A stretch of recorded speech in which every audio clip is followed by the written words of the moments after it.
Hello and welcome everyone to Artefacto's YouTube channel.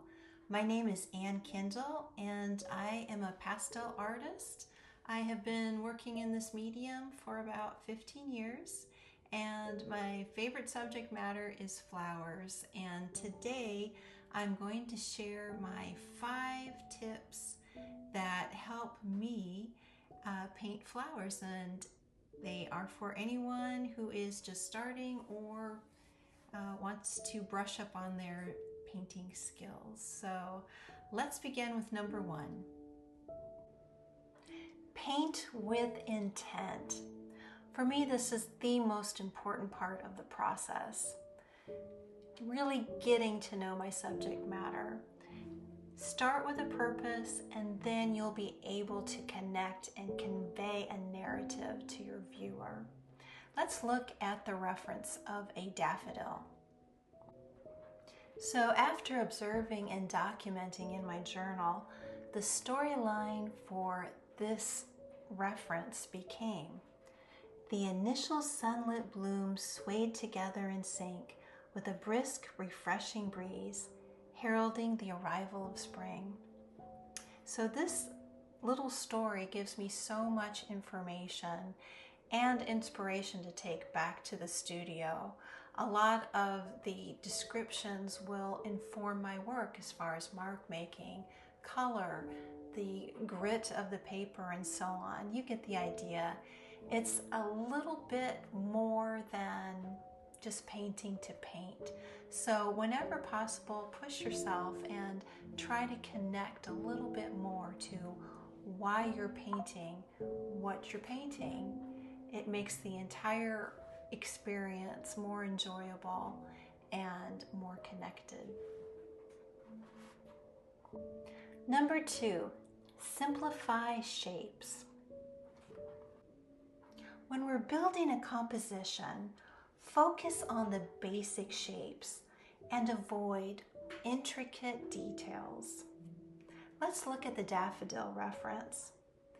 They are trumpet-shaped flowers consisting of elliptical cone shapes. So I have drawn each individual flower as an oval, and I've tilted it in the direction that each flower is facing. When I look at the grasses and stems, it forms the shape of a triangle. And that's all I need, those simple shapes. And that gives me a foundation to move things around. For example, if one of the flowers looks off balance, I can move that. And now is the time to do it. When you're setting the stage and before you get too many layers on your paper. If you're pleased with your composition of basic shapes, you can then use it as a template. It can be a guide for a more representational drawing. You can use it for value studies with grayscale and with color to see how you can establish a palette. Which brings us to number 3. Use a limited palette.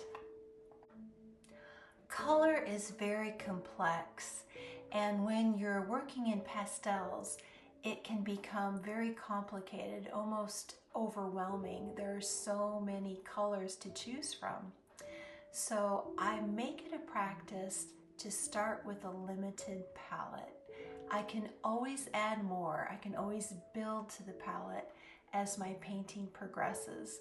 But this gives me an opportunity to see how the key hues interact with each other.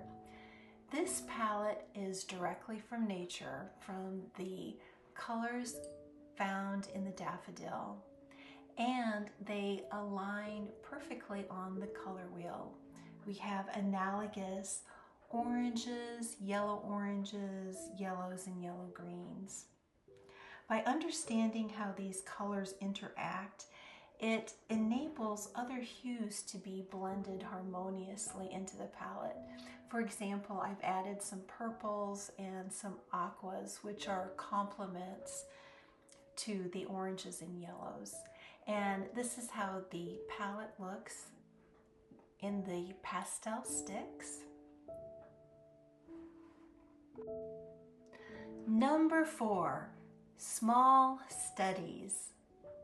I am a big fan of working small, and in this example I'm demonstrating how I work small and get all of the problems worked out before I take it to a larger painting. It's often intimidating when you are staring at a blank big canvas on the easel. So by working small, you can give it a test drive. You can take your small palette, see how those colors are interacting, and play with your mark making and possibly make some discoveries along the way. For this example, I have taken a small piece of UArt and toned it with pastel and isopropyl alcohol, and it is that beautiful robin's egg blue, that aqua blue, and it reminded me of the sky that was behind these daffodils when they were blowing in the wind. So I wanted to incorporate that in, and it's a beautiful complement to the oranges. I then did my basic shapes, my simple composition, and I drew those in with a dark purple pastel pencil. And then I started to work from dark to light. I started with the flowers first, and I worked with the deep oranges, and I built up the yellow oranges and added some of those creamy whites, and those were soft layers, so I was trying to make them look wispy but yet soft and light filled with the sun shining through those petals. And as far as the grasses, I'm trying to use some line work using both thin and thicker line weights. And it's slowly coming together. So I loosened up, and then I started to add some very light feathered marks using some of the purples, which were complements of the oranges. So, and seeing how those interacted on that robin's egg blue background. And I could see that as I progressed, I wanted to add some more aqua back in. So I was experimenting, bringing some of those darker hues back, which is really lovely about pastel. You can always make adjustments. You can go from dark to light, light to dark, and always make those adjustments.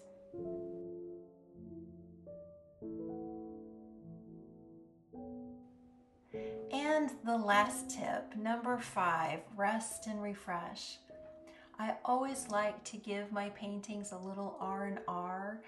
I think we sometimes work so much, we start to add too many marks and we're not sure we're finished, or we're tired, lots of reasons. But when that happens to you, just stop and come back to the painting with fresh eyes.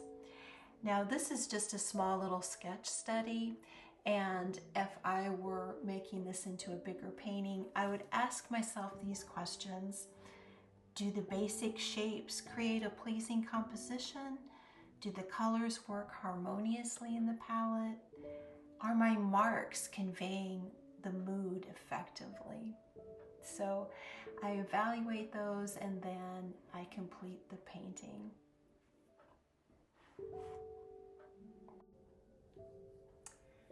Thank you for watching, and I hope hope that these 5 pastel tips proved useful and you can incorporate a few things into your own painting practice.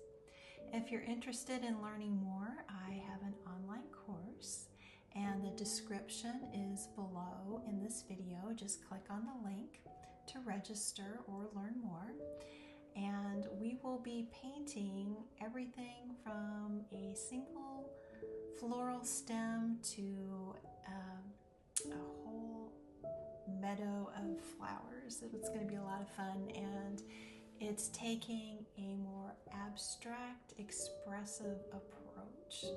So we'll be dealing with a lot of technique, how do you do it, but then how to really let your voice shine through. So it'll be a lot of fun. I hope you'll join me. And if you haven't hit subscribe to this Artefacto channel, please do so. There are many artists and mediums to discover. So thank you for watching.